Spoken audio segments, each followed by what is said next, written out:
राधे राधे मित्रों, आइए सुनते हैं हड़ताली तीज व्रत कथा।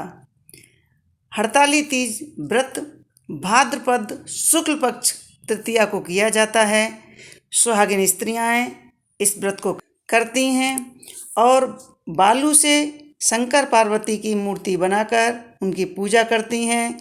सुंदर घर को सजाकर मंडप बनाकर शंकर पार्वती की मूर्ति स्थापित करती हैं। मेहंदी सुहाग सामग्री से उन्हें पूजा जाता है।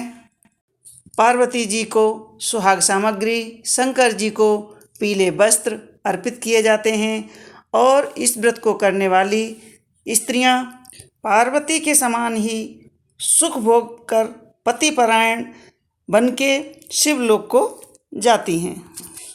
एक बार शंकर जी ने पार्वती जी को कहा कि हे पार्वती, एक बार तुमने हिमालय पर्वत पर जाकर गंगा के किनारे मुझको पति रूप में पाने के लिए कठिन तपस्या प्रारंभ की थी। उसी घोर तपस्या के समय नारद जी हिमालय के पास गए थे और कहा था कि विष्णु भगवान आपकी कन्या के साथ विवाह करना चाहते हैं। नारद जी की बात सुनकर तुम्हारे पिता ने स्वीकार कर ली थी और फिर नारद जी ने विष्णु भगवान के पास जाकर कहा कि आपका विवाह हिमालय के पर्वत पार्वती के साथ करने का निश्चय किया है, आप इसकी स्वीकृति दे दें। नारद जी के जाने के पश्चात पिता हिमालय तुम्हें भगवान विष्णु के साथ निश्चित किया गया विवाह संबंध बतलाना चाहते थे। यह बात सुनकर तुम्हें अत्यंत दुख हुआ। एक सखी के द्वारा दुख का कारण पूछने पर तुमने कहा कि मैं इधर भगवान शंकर के साथ विवाह करने के लिए कठिन तपस्या कर रही हूँ, उधर हमारे पिता विष्णु भगवान के साथ संबंध करना चाहते हैं।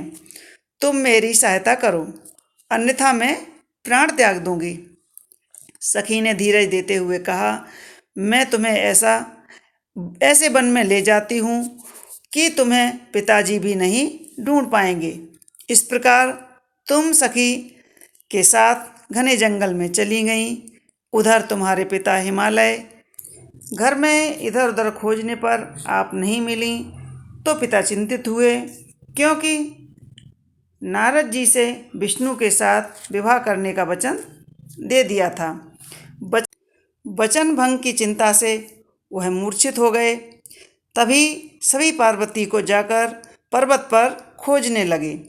उधर सखी सहित तुम सरता किनारे की एक गुफा में मेरे नाम का तपस्या करने लगी।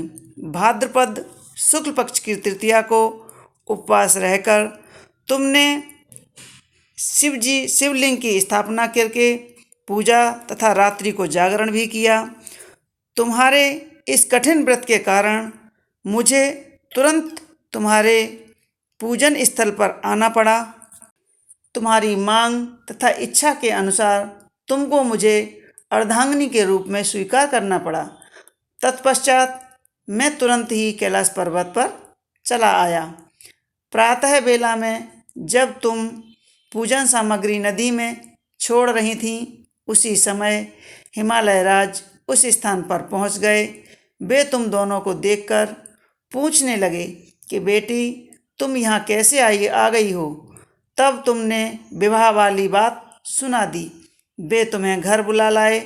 तब शास्त्रीय विधि के अनुसार तुम्हारा हमारे साथ विवाह हुआ। हरतालिका व्रत का नामांतरण सखी द्वारा हरि जाने पर इसका नाम हरतालिका पड़ गया। शंकर जी ने पार्वती जी से यह भी बताया कि जो स्त्री इस व्रत को परम श्रद्धा से करती हैं, उसे तुम्हारे समान ही अचल सौभाग्य प्राप्त होता है। हरताली तीज का व्रत बड़ी श्रद्धा और भाव से प्रेम पूर्वक रखना चाहिए। जो स्त्रियां हरताली तीज का व्रत करती हैं, उन्हें सुख सौभाग्य की प्राप्ति होती है और उनके सुहाग की रक्षा होती है। पति की लंबी आयु के लिए भी यह व्रत किया जाता है। कुंवारी कन्याएं भी इस व्रत को करती हैं। उन्हें मनभावन पति प्राप्त होते हैं। माँ पार्वती की तरह ही गृहस्थ जीवन सुखमय हो जाता है। अगर हम व्रत नहीं रखते हैं या किसी कारणवश नहीं रख पाते हैं तो भी हमें पूरी श्रद्धा और भाव से शाम को जहाँ भी हरताली तीज का व्रत हो रहा है या पूजन हो रहा है वहाँ जाना चाहिए।